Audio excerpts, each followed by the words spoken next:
Hi friends, ഇന്ന് ഞാൻ ഈ വീഡിയോയിൽ പറയാൻ പോകുന്നത് മെറ്റബോളിക് കോംപ്ലിക്കേഷൻസ് ഓഫ് ഡയബറ്റിസ്, അതായത് ഡയബറ്റിസ് രോഗം ഉണ്ടാക്കുന്ന കോംപ്ലിക്കേഷൻസ്.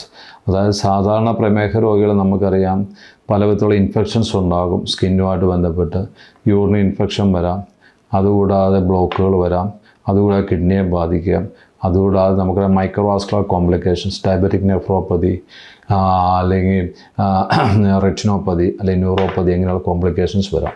ഇതുകൂടാതെ മെറ്റബോളിക് കോംപ്ലിക്കേഷൻസ് പറയും. ഇത് സാധാരണ നമ്മൾ ഹോസ്പിറ്റൽ എമർജൻസി അഡ്മിഷനായിട്ടാണ് വരുന്നത്. അതിൽ ഏറ്റവും പ്രധാനമായിട്ടുള്ള ഡയബറ്റിക് കീറ്റോസിസ്, ഡയബറ്റിസ് ഷുഗർ കൂടി ഷുഗർ അതിപ്രസരം എന്ന് വേണമെങ്കിൽ പറയാം. ഇത് ടൈപ്പ് 1 ഡയബറ്റിസുകാർക്കാണ് കൂടുതലായിട്ട് കാണുന്നത്, എന്നാലും ടൈപ്പ് 2ലും കാണാം. രണ്ടാമത്തേത് ഹൈപ്പർ ഗ്ലൈസെമിക് സ്റ്റേറ്റ് എന്ന് പറയും. അത് HHS എന്ന് പറയും. അതായത് ഷുഗർ അധികം ഭയങ്കരമായിട്ട് കൂടി ഡീഹൈഡ്രേഷനൊക്കെ വന്ന് നമ്മളൊരു സ്റ്റൂപ്പറസ്, ഒരു കൊമറ്റോസ്, ഡ്രൗസി ആയി പോകുന്നൊരു കേസാണ്.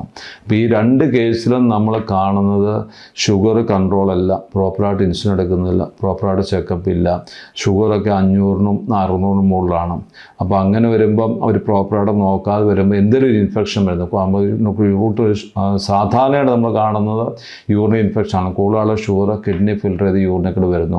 അപ്പോൾ നമുക്ക് പനി വേണമെങ്കിൽ വരാം, പ്രായമുള്ളവർക്ക് പനി വരണമെന്നില്ല, ഭയങ്കര ക്ഷീണതയായിരിക്കും അവർ പ്രസൻറ്റ് ചെയ്യുന്നത്. അതായത് ഹോസ്പിറ്റലിൽ കാഷ്വാലിറ്റി എമർജൻസി വരുന്നത് മിക്കവാറും നമുക്കറിയാം ഒരു വയറ്റുവേദനയും ഛർദ്ദിക്കുകയായിരിക്കും.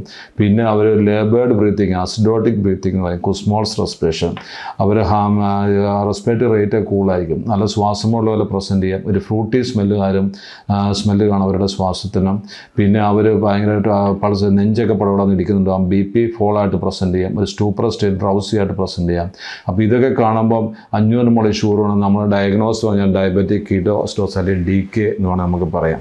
അപ്പം ഇതിൻ്റെ മാനേജ്മെൻറ്റ്, അപ്പോൾ നമ്മൾ ആശുപത്രി വന്നു, അപ്പോൾ ഈ ഷുഗർ രോഗിയെ വീട്ടുകാർ ശ്രദ്ധിക്കുക തന്നെ ഉണ്ടായിരുന്നുള്ളൂ, ഭക്ഷണം പ്രോപ്പറായിട്ട് കഴിച്ചില്ല, ഇൻസുലിൻ എടുത്തില്ല, മരുന്ന് കഴിച്ചില്ല.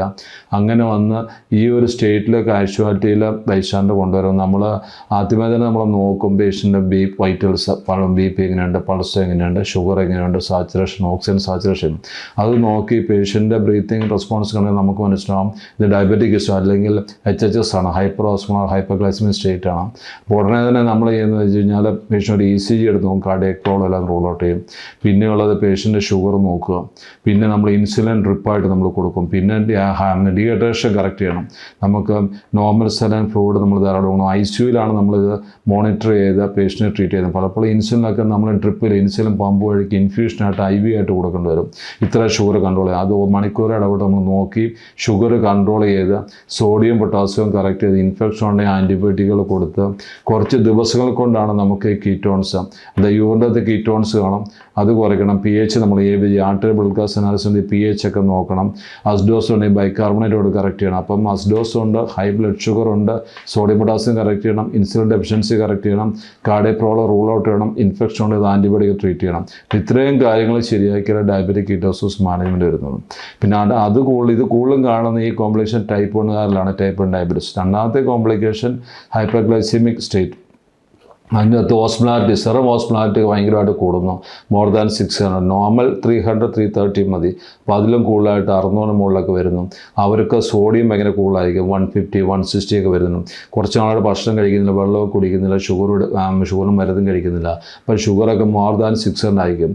Diabetic ketosis 500 മില്ലിഗ്രാമിൽ താഴെയായിരിക്കും. അപ്പോൾ ഹൈപ്പോസ്മോളറി ഷുഗർ 600 മില്ലിഗ്രാമിനൊക്കെ മുകളിലായിരിക്കും. സിവിയർ ഡീഹൈഡ്രേഷൻ ആണ്, യൂറിൻ ഒരു തുള്ളിപോലും കാണുകയില്ല, ഇൻഫെക്ഷൻ വേണമെങ്കിൽ വരാം. ഫസ്റ്റ് അസിഡോസ് കാണുക, കുസ്മോൾസ് റെസ്പിറേഷൻ കാണും, ലേബേർഡ് ബ്രീത്തിങ് കാണും. അപ്പം അവരുടെ കറക്ഷൻ കൂടുതൽ ഡീഹൈഡ്രേഷനും IV ആയിട്ട് നമ്മൾ ഡ്രിപ്പിൽ ഇൻസുലിൻ കൊടുത്ത് ഷുഗർ ഇതാക്കുക, നമ്മൾ ഡീഹൈഡ്രേഷൻ കറക്റ്റ് ചെയ്യുക. ബാക്കി വേറെ എന്തെങ്കിലും പോസിറ്റീവ് ഫാക്ട് ഇതുണ്ടാകാൻ കാരണമുണ്ട്, അവർ ഭക്ഷണം കഴിക്കുന്നില്ല, മരുന്നൊക്കെ അവർ സ്റ്റാർട്ട് ചെയ്ത് ഷുഗറൊക്കെ കൺട്രോൾ ചെയ്ത് കുറച്ച് ദിവസങ്ങൾ കൊണ്ട് അത്. അപ്പോൾ ഡയബറ്റിക് കീറ്റോസിസും HHS നമ്മളെ വ്യത്യാസം കഴിഞ്ഞാൽ ഒന്നിൻ്റെ pH വേരിയേഷൻ ഇല്ല HHSൽ. പിന്നെ ആ പേഷ്യൻസിന് സോഡിയം പൊട്ടാസ്യം വേരിയേഷൻ വരാൻ ചാൻസ് ഇല്ല. പിന്നെ അതുകൂടാതെ ഇൻഫെക്ഷൻ വേണമെന്നില്ല HHSൽ. അപ്പോൾ അവർ മരുന്ന് ഷുഗറിന് പ്രോപ്പറായിട്ട് കഴിക്കാൻ വന്നു, ഇൻസുലിന് കുറവാണ്, ഡെഫിഷ്യൻസി വന്നു, അങ്ങനെ ഹൈ ഷുഗർ വന്നു, സെറം ഓസ്മോലാരിറ്റി കൂടി, അങ്ങനെയൊക്കെ വന്ന ഈ രണ്ട് കോംപ്ലിക്കേഷൻ മെറ്റബോളിക് കോംപ്ലിക്കേഷൻ എന്ന് പറയും. സാധാരണ തീർത്തും നെഗ്ലക്റ്റഡ് പേഷ്യൻസ്, അതായത് വീട്ടിലാരും നോക്കാനില്ല, തന്നെയേ ഉള്ളൂ, പ്രോപ്പറായിട്ട് മരുന്ന് കഴിക്കില്ല, പ്രോപ്പറായിട്ട് ഭക്ഷണം കഴിക്കുന്നില്ല, അങ്ങനെ വരുന്ന രോഗികളാണ് ഇത് കാണുന്നത്. അത് എമർജൻസിയിലായിരിക്കും പ്രസൻറ്റ് ചെയ്യുക. അപ്പോൾ ഹോസ്പിറ്റൽ അഡ്മിഷൻ വേണ്ടി വരും, ICU അഡ്മിഷൻ വേണ്ടി വരും, ഷുഗർ കൺട്രോൾ ചെയ്യുന്ന സമയം. അതുകൊണ്ട് പലപ്പോഴും നമ്മൾ പ്രോപ്പറായിട്ട് മരുന്ന് കഴിച്ച് ഇൻസുലിനൊക്കെ എടുത്ത് കൃത്യമായിട്ട് ഷുഗർ നോക്കുകയാണെങ്കിൽ ഈ കോംപ്ലിക്കേഷൻ നമുക്ക് ഒഴിവാക്കാൻ പറ്റും. Thank you.